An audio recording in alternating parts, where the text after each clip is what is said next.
Hello everyone, welcome to day 2 video. Okay, आज चाहिँ हामीले ग्राफबाट चाहिँ कसरी यो इक्वेसनहरु चाहिँ डेराइभ गर्ने, कसरी यो इक्वेसनहरु निकाल्ने, जस्तै अब b = u + at त्यस्तै गरेर चाहिँ अब हामीले s = ut + 1/2at स्क्वायर भन्ने वाला, अनि त्यसपछि अर्को फर्मुला चाहिँ हाम्रो u² - b² = 2s हो। यी फर्मुला चाहिँ कसरी डेराइभ गर्न सकिन्छ भन्ने वाला चाहिँ हामीले पढ्ने हैन। अब as you can see in the board I have written down that अब y छ, यताको चाहिँ y हुनु भयो, उताको चाहिँ x हुनु पर्यो। यो हामीले सानैदेखि थाहा भएको कुरा हो। त्यसैगरी चाहिँ अब स्लोप निकाल्न चाहिँ y2 - y1 / x2 - x1 हो नि त। अनि त्यसपछि हामीले अब यहाँ यसरी लेखिन्छ के, यसरी डिनोट गरिन्छ यो बाइ यो हो। यसरी डिनोट गर्दाखेरि चाहिँ y/x भनेर आउँछ है। अब अब के त नि, अब now in entrance question will ask like entrance क्वेशनमा चाहिँ यस्तो खालको चाहिँ क्वेशनहरु, यस्तो खालको एमसीक्यूजहरु दिन्छ, जस्तो मैले यहाँ देखाउन गइरहेको छु है। As you can see in the board that what does the slope of displacement time give के दिन्छ। अब यहाँ डिस्प्लेसमेन्ट छ, एउटा अप्सन, एउटा भनेको चाहिँ भेलोसिटी छ, अर्को भनेको एक्सेलरेसन छ, अनि अर्को भनेको नन छ। कुनै पनि नहुन सक्छ हैन। अब डिस्प्लेसमेन्ट बाइ टाइम भनेर हामीले कुन पढेको, भेलोसिटीको डेफिनेसन हो यो। कस्तो सजिलो। So velocity is equal to displacement by time. So this is अब अप्सन कुन करेक्ट हुनु भयो त भन्दाखेरि भेलोसिटी। सो त्यसैगरी चाहिँ हामीलाई 2 नम्बरमा नि के सोध्न सक्छ भन्दाखेरि यहाँ डिस्प्लेसमेन्ट टाइमको सट्टा यो अप्सन चाहिँ उयो हुने भयो हैन। म चाहिँ यहाँ अदर बदल गर्छु है त। What does the area under displacement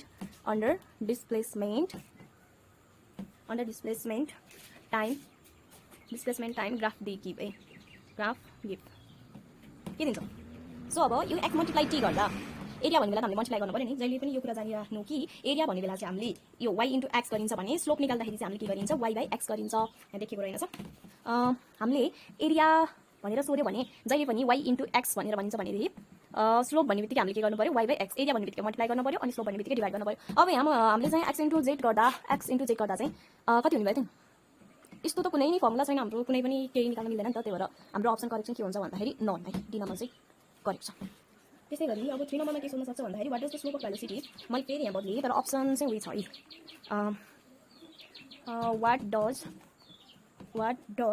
the slope of velocity time graph give के दिन्छ।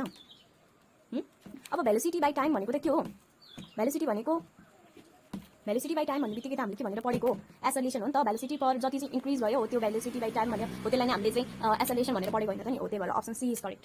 यदि यो क्वेशनको सट्टा पनि क्वेशन नम्बर 4 मा यसरी क्वेशन सोधियो भने के गर्ने, व्हाट डज द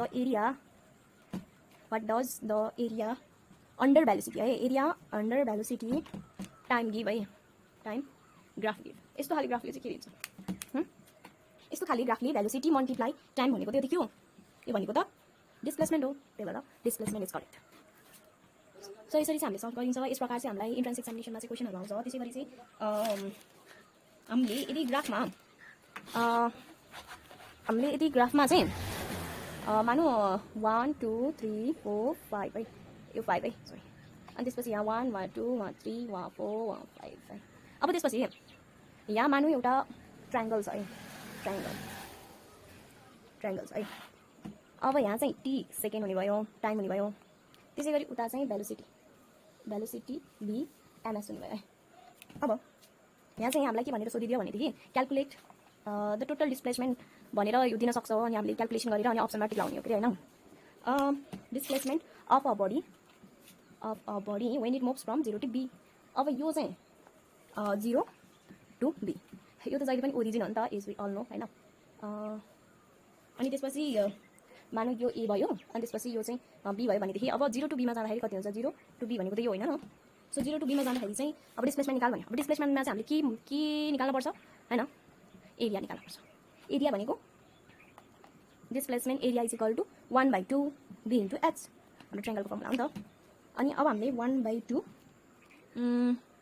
अब ब्रेस्ट कति छ, ब्रेस्ट चाहिँ 5 छ, यहाँ माथि चाहिँ 6 भइदियो राम्रो हुन्थ्यो। अनि यो 6 मा चाहिँ लाइज गरेर भने यो हाइट भन्दै, यो त हाइट भनेर हो, त्यो मल्टिप्लाई 6 गरेपछि यसले 3 काट्यो। अनि त्यसपछि हाम्रो आन्सर चाहिँ कति आउनु भयो भन्दाखेरि 15 मिटर चाहिँ यसले यसको चाहिँ डिस्प्लेसमेन्ट हुन्छ भन्ने हामीले यसरी चाहिँ हामी क्याल्कुलेट गर्न सक्छौँ। सो अब हामी चाहिँ डेरिभेसनतिर लाग्छौँ है, कसरी चाहिँ यो ग्राफबाट चाहिँ डेराइभ भयो त नि हैन। यो फर्मुलाहरू कसरी डेराइभ भयो, फर्स्टली हामीले बनाउँछौँ ग्राफ। लाइन तान्यो, यो भयो ओरिजिन, यस्तरी भए गयो, अनि यस्तरी आउने कस्तो नतानेको, यस्तरी आयो।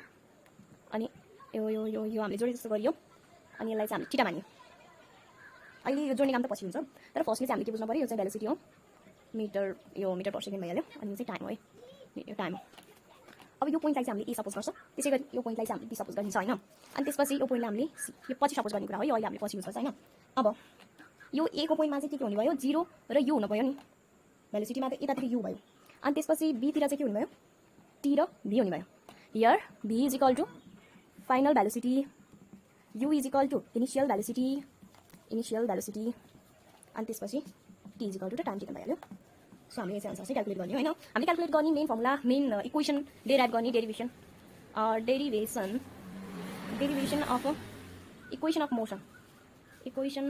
मोसन यो क्लास 11 मा पढ्ने कुरा हो होइन इन्ट्रान्सको लागि पनि यसो अलिअलि हेल्प हुन्छ अब कसरी त नि भन्दाखेरि बाइ ग्राफिकल मेथडबाट नि हामीले चाहिँ यसलाई चाहिँ डेराइभ गर्न सकिन्छ त्यही भएर यो नि बुझ्दा राम्रो हुन्छ सो हामीले कसरी डेराइभ गर्न सकिन्छ भनेदेखि अब यहाँ हामीले हेऱ्यौँ ओए भनेको के हुने भयो यु भयो अनि बिडी भनेको फेरि बी हुने भयो अनि त्यसपछि मैले यसो लेख्नु भन्दा नि OA is equal to u BD is equal to v BC is equal to be minus u यो डिस्प्लेसमेन्ट भएर चाहिँ बी माइनस यु आएको है अनि एसी भनेको चाहिँ इज इक्वल टु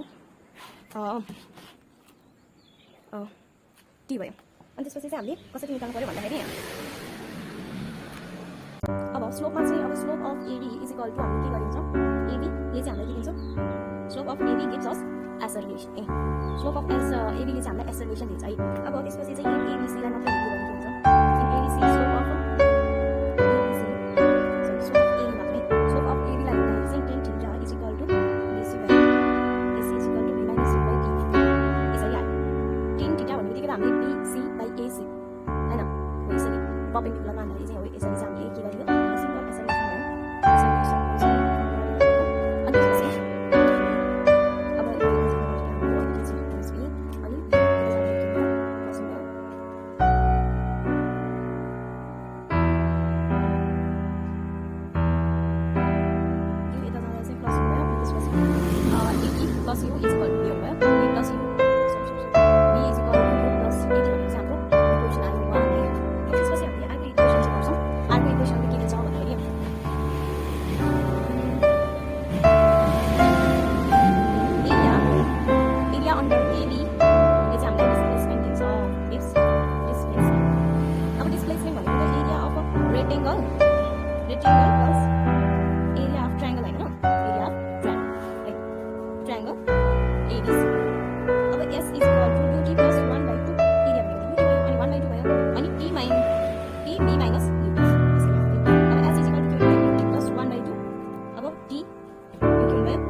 इक्वेसन चाहिँ डिराइभ गर्न एकचोटि राम्रो चाहिँ हेर्नुपर्छ यो ग्राफलाई है यो ग्राफमा चाहिँ हामीले ट्याप्रिजम जस्तो देखिन हामीले परपेन्डिकुलर ड्र गर्दाखेरि ट्याप्रिजम जस्तो भयो त्यही भएर ट्याप्रिजम जस्तो भन्दाखेरि हामीले ट्याप्रिजम एरिया निकालेर एरिया चाहिँ निकाल्छ अब ट्याप्रिजमको एरिया भनेको कति हुन्छ